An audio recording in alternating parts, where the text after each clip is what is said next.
അപ്പോൾ ഇന്ന് വീണ്ടും ഒരു അൺബോക്സിങ് വീഡിയോ ആണ് കേട്ടോ. ശരിക്കും പറഞ്ഞു കഴിഞ്ഞാൽ ഈ ഒരു പാക്കിങ് ഉണ്ടോ, ഇത് കണ്ടു കഴിഞ്ഞിട്ടുണ്ടെങ്കിൽ നല്ല പ്രൊഫഷണലായിട്ട് പാക്ക് ചെയ്തിട്ടുണ്ട്.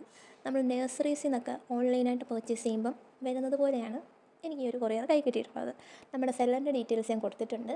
അതുപോലെ ഞാൻ ഒരുപാട് പേരുടെ കയ്യിൽ നിന്ന് പ്ലാന്റ്സൊക്കെ പർച്ചേസ് ചെയ്യുന്ന ഒരാളാണ്. അപ്പം ഞാൻ എപ്പോഴും ഇങ്ങനെ വീട്ടിലൊക്കെ ചെടികളൊക്കെ വളർത്തി ആ ഒരു ചെടിയൊക്കെ പിന്നെ സംരക്ഷിച്ച് അതിൽ നിന്നൊക്കെ വേറെ പുതിയ പ്ലാൻസ് ഉണ്ടാക്കി ഇങ്ങനെ യൂട്യൂബിലൊക്കെ വീഡിയോ ഇട്ട് സെയിൽ ചെയ്യുന്ന ചേച്ചിമാരെ അമ്മമാരെയൊക്കെ സപ്പോർട്ട് ചെയ്യുന്ന ഒരാളാണ് ഞാൻ.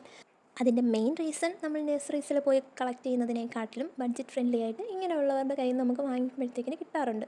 പിന്നെ സെല്ല് ചെയ്യുന്നവരും അവരുടെ ഒരു ചെറിയ പോക്കറ്റ് മണിക്ക് വേണ്ടിയിട്ടൊക്കെ സെല്ല് ചെയ്യുന്നതായിരിക്കും. പിന്നെ ഒരു സന്തോഷമുള്ള കാര്യമില്ലേ, നമ്മൾ നട്ട് നനച്ച് വളർത്തി അതിന് കുഞ്ഞ് ബേബി പ്ലാന്റ്സ് ഒക്കെ ഉണ്ടായി അത് മറ്റൊരാൾക്ക് വേണ്ടിയിട്ട് അവരുടെ വീട്ടിലേക്കൊക്കെ കൊടുക്കുമ്പോൾ അവരുടെ വീട്ടിൽ അതേ കണക്കൊക്കെ ഉണ്ടായി ഫ്ലവേഴ്സും ഫോട്ടോസും ഒക്കെ ഒരുപാട് സെല്ലേഴ്സ് സെയിൽ ചെയ്തിട്ട് ഇടുമ്പോഴത്തേക്കിന് അവർ ഭയങ്കരമായിട്ട് സന്തോഷിച്ച് കാര്യങ്ങളൊക്കെ പറയുന്നത് കേട്ടിട്ടുണ്ട്.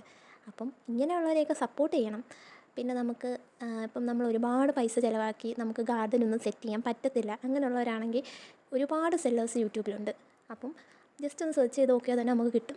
അങ്ങനെയുള്ളവരുടെ കയ്യിൽ നിന്നൊക്കെ പ്ലാന്റ്സൊക്കെ വാങ്ങി വെച്ച് കഴിഞ്ഞാൽ എല്ലാവർക്കും നമ്മുടെ വീട്ടിൽ ഒരു കുഞ്ഞ് ഗാർഡനൊക്കെ സെറ്റ് ചെയ്യാൻ പറ്റും. എൻ്റെ പ്ലാന്റ്സിന് പുറത്ത് മാത്രമല്ല കേട്ടോ നല്ലൊരു പാക്കിംഗ് ഉണ്ടായിരുന്നത്, അകത്തും നല്ല രീതിക്കാണ് പാക്ക് ചെയ്തിട്ടുണ്ടായിരുന്നത്. അപ്പം ഞാൻ വാങ്ങിയിട്ടുണ്ടായിരുന്നത് കുഞ്ഞ് 2 മെലസ്റ്റോമ, അതുപോലെ നമ്മുടെ സ്പൈഡർ പ്ലാന്റ്, പിന്നെ നമ്മുടെ ഗാർലിക് വൈൻ. പിന്നെ പണ്ടൊക്കെ ഈ കമ്മൽപ്പൂ എന്നൊക്കെ പറഞ്ഞുകൊണ്ടൊരു യെല്ലോ കളർ ഫ്ലവറുള്ള ഒരു പൂ ഉണ്ടായിരുന്നല്ലോ, അതിപ്പോൾ നമ്മുടെ ഇവിടെയൊന്നും ഇല്ല. അപ്പം അത് കണ്ടപ്പം അതിൻ്റെ കുറച്ച് സീഡ്സും കൂടെ കളക്ട് ചെയ്തിട്ടുണ്ട്. അപ്പോൾ ഇന്നത്തേക്ക് അത്രയേ ഉള്ളൂ. അടുത്തൊരു വീഡിയോ ആയിട്ട് നമുക്ക് വീണ്ടും കാണാം. അപ്പോൾ ഓക്കെ, ബൈ ഫ്രണ്ട്സ്. അപ്പോൾ എല്ലാവരും എൻ്റെ ചാനൽ കണ്ട് ഒന്ന് സബ്സ്ക്രൈബ് ചെയ്ത് ലൈക്ക് ചെയ്തൊക്കെ സപ്പോർട്ട് ചെയ്യണം കേട്ടോ.